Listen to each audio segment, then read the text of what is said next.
बिस्मिल्लाहिर्रहमानिर्रहीम अस्सलाम वालेकुम। उम्मीद है आप सब ठीक ठाक होंगे और खैरियत से होंगे। तो यहाँ मेरे बच्चे स्कूल जा चुके हैं और मेरे हस्बैंड भी चले गए और मैं आई थी कपड़े उतारने के लिए, क्योंकि आज सुबह से मौसम ना बड़ा अबर आलूद हो रहा है कि बारिश अब हुई कि जब हुई। और कुछ इस तरह की प्रेडिक्शन भी है कि बारिश जो है ना बड़े शोर ज़ोर से बारिश होगी भी। तो मैंने ये कपड़े रात में डाले थे अपने धो के, तो मैंने कहा इनको मैं उतार लूँ इससे पहले कि ये गीले हो और जो है मेरी मेहनत सारी ज़ाया हो। और आज वैसे भी है फ्राइडे का दिन, और फ्राइडे को ज़रा काम वैसे भी थोड़े ज़्यादा होते हैं, क्योंकि जुम्मे की तैयारी भी करनी होती है, सारे काम भी निपटाने होते हैं। तो बस मैं जल्दी जल्दी जो अपने काम निपटा रही थी कि बच्चे आ जाएंगे, बच्चों की स्कूल का भी ज़ाहिर सी बात है 12 बजे तक का टाइम होता है, तो उनके आने से पहले अपने सारे काम निपटा लूँ। तो इसलिए आज मैं सुबह सुबह ही जो है उठ के काम पे लग गई थी। और यहाँ जो है आज मैंने सोचा था कि मैं किचन के कैबिनेट साफ़ करती हूँ। तो मैंने ये बस पानी में नॉर्मल टैप वाटर के अंदर जो है थोड़ा सा डिटर्जेंट डाला था और स्कॉच ब्राइट की मदद से इसको मैं साफ़ कर लूँगी। तो काम तो सारे हो गए थे सफाइयों के, लेकिन बस ये आखिरी मैंने कहा कि ये कैबिनेट वगैरह साफ़ कर लूँ। और मेरे कैबिनेट है भी वाइट, तो ज़्यादातर ये जो हैंडल वाली साइड है ना इस तरफ से बहुत गंदे हो जाते हैं, क्योंकि बार बार पकड़ के खोलना करना होता है। बाकी तो फिर भी साफ़ थे, इतने गंदे नहीं थे, लेकिन हैंडल की तरफ से ज़्यादा थे, तो मुझे साफ़ तो करने ही थे, क्योंकि सारी सफाइयाँ कर ली। तो ये भी जो है मेरी लिस्ट में थे कि इनको भी मैंने साफ़ करना है। तो बच्चों के आने से पहले मैंने कहा कि इनकी भी ज़रा अच्छी तरीके से सफाई कर लूँ मैं, और किचन विचन साफ़ कर लूँ, फिर मुझे खाना भी बनाना होगा। तो आज मैं लग गई थी इस काम के ऊपर। और सुबह सुबह उठ के जब आप ये सारे काम करो ना तो बड़े अच्छे तरीके से हो जाते हैं, क्योंकि सुबह आप फ्रेश होते हैं और एनर्जी भी होती है। नाश्ता करने के बाद जो है आप इन कामों में लग जाए, और जैसे जैसे डिले करेंगे ना दिन भर में, ये सोचेंगे अभी करते हैं अभी करते हैं, तो जैसे जैसे दिन ढलेगा तो आपकी जो है ना हिम्मत भी ख़त्म होती जाती है, और फिर वो चीज़ कल पे परसों पे और फिर अनदर डे पे चली जाती है, और फिर वो कभी हो ही नहीं पाती। तो मेरा तो यही है कि जो भी काम करना होता है ना तो मैं अपने जहन में रखती हूँ कि कल सुबह उठ के ना मैंने ये काम निपटाना है। सबसे बड़ी बात ये होती है कि घर में अकेले होने की वजह से ना कोई टेंशन कोई परेशानी नहीं होती, कोई कुछ मांगने वाला नहीं होता, कोई आवाज़ देने वाला नहीं होता, ना हस्बैंड आवाज़ देते हैं, ना बच्चे पीछे से मम्मा मम्मा कर रहे होते हैं। तो आप बेफिक्र होकर जो है ना अपने मोबाइल में तिलावत लगाएं और आराम से सुकून से जो है ना मज़े से तिलावत भी सुनते रहें और अपने कामों में भी मसरूफ़ रहें। तो इस तरह आपके काम ना बड़े अच्छे और जल्दी निमट जाते हैं। तो मैंने कहा कि बच्चों के आने से पहले मैं सारे काम कर लूँ, क्योंकि ज़ाहिर सी बात है फिर मुझे भी जुम्मे के लिए तैयार होना है, अपना कपड़े वपड़े प्रेस करने हैं, बच्चों के भी प्रेस करने हैं, बच्चों को भी फिर बेटे को भी फिर तैयार करके जुम्मे की नमाज़ के लिए भेजना है। तो मैंने कहा उससे पहले मैं जो है ये किचन अपना साफ़ कर लूँ, और फिर खाना बनाने का जो है सिलसिला वो देखूँगी कि आज क्या बनाना है। बिल्कुल भी समझ में नहीं आ रहा है कि आज बनाऊँ क्या। एक तो रोज़ ये बड़ा मसला है कि ना आज क्या बनाना है, तो बस दिमाग ख़राब हो जाता है कि रोज़ बंदा कितना गोश्त खाए, कितनी मुर्गी खाए, कितनी दालें खाए, लेकिन खाना यही है।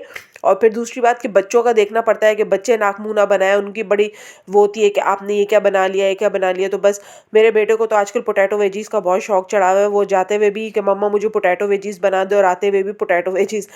तो यहाँ पर मैं जो है फ़्रेश होके नहा वहा के आ गई थी नमाज़ पढ़ने के लिए जुम्मे की, और बच्चे भी मेरे आ चुके थे, उनको भी मैंने तैयार करके बेटे को मस्जिद भेज दिया था। अब मैंने कहा कि मैं भी जल्दी से नमाज़ पढ़ लूँ।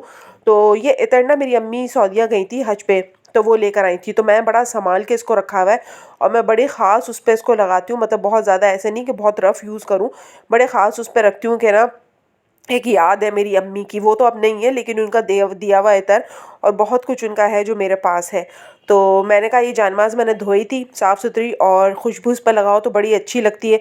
तो मैंने कहा चलो जुम्मे का दिन है तो साफ़ सुथरी जानमाज़ पे इतर लगाते हैं, तो बड़ा अच्छा सा ना इसमें से ना खुशबू आती है और बहुत सुकून सा मिलता है इस खुशबू से। तो बस, और नमाज़ पढ़ते साथ ही जो है यहाँ पे बारिश शुरू हो गई, और इतनी गरजो चमक के साथ बारिश हुई है कि मेरा बेटा पूरा भीगा हुआ बाहर से आया है।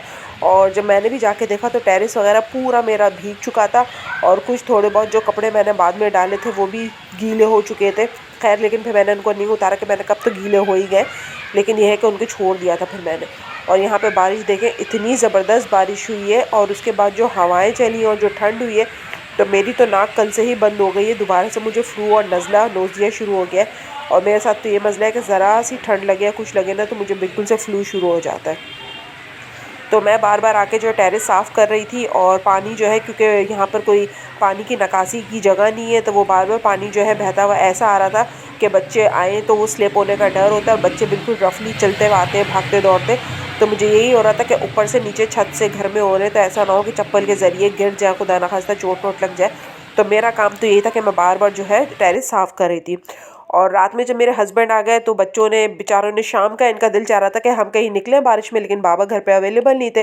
फिर वो रात में आए तो फिर रात में ये निकले तो इन्होंने खाना था पिज़्ज़ा, तो हम निकले बाहर, बच्चों ने खाया ब्रॉडवे का पिज़्ज़ा और इनको इनका मर्ज़ी का खाना खिलाया और मेरा दिल चाह रहा था कुछ बिरयानी या पुलाव टाइप का खाने का। तो फिर हमने गाड़ी में ही बैठे बैठे एक लोकल शॉप से जो है बिरयानी खाई। लोकल शॉप की थी लेकिन थी बहुत मज़े की। और ये है नेक्स्ट मॉर्निंग और यहाँ देखें किस तरह से हवाएं चल रही हैं शनशनाती हुई, और इतनी मतलब तेज़ हवाएं भी चल रही हैं। और एक तरफ बैक साइड पे जो है ठंडी यख हवा है। मैंने उठते ही सुबह सबसे पहले अपने घर की सारी विंडो, सारे दरवाजे जो मेरे बैक साइड के हैं जहाँ से ये सब नज़र आता है जंगल, तो ये बंद किया क्योंकि इतनी ठंडी हवा थी कि सोते सोते में ही मुझे नज़ला हो गया था। और फिर सामने टेरेस में गई हूँ तो वहाँ पे अच्छी खासी धूप निकली थी।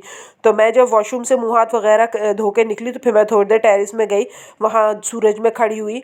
तो उसके बाद जो है फिर थोड़ा सा मुझे अच्छा लगा जब मतलब धूप में खड़े होने के बाद। और ये मैं छत पे आ गई थी थोड़ी देर बाद, तो मैंने कहा कि ज़रा छत पे जाके हालात देखूँ। तो एक तरफ धूप निकली हुई है और एक तरफ जो है सारा सर्द ठंडी हवाएं चल रही हैं और सारी जो है दरख्त वरख्त ऐसे हिल रहे हैं। और घर में ना ऐसी वजह से हॉरर मूवीज़ में आवाज़ें नहीं आती हैं हवाओं की, इस तरह की ना आवाज़ें आ रही। तो मैं अपने हस्बैंड को सुबह यही कह रही थी कि देखें किस तरह की ना आवाज़ें आ रही हैं यहाँ पे, कि ख़तरनाक सी जो हवाओं की होती है ना। तो इसी के साथ मैं व्लॉग का एंड करती हूँ। अगर आपको अच्छा लगा हो तो मुझे लाइक सब्सक्राइब शेयर ज़रूर करिएगा और मुझे रखिएगा दुआओं में याद, अपना रखिएगा बहुत सारा ख्याल। फिर आपसे मुलाकात होगी, लेकिन सब्सक्राइब किए बगैर मत जाइएगा।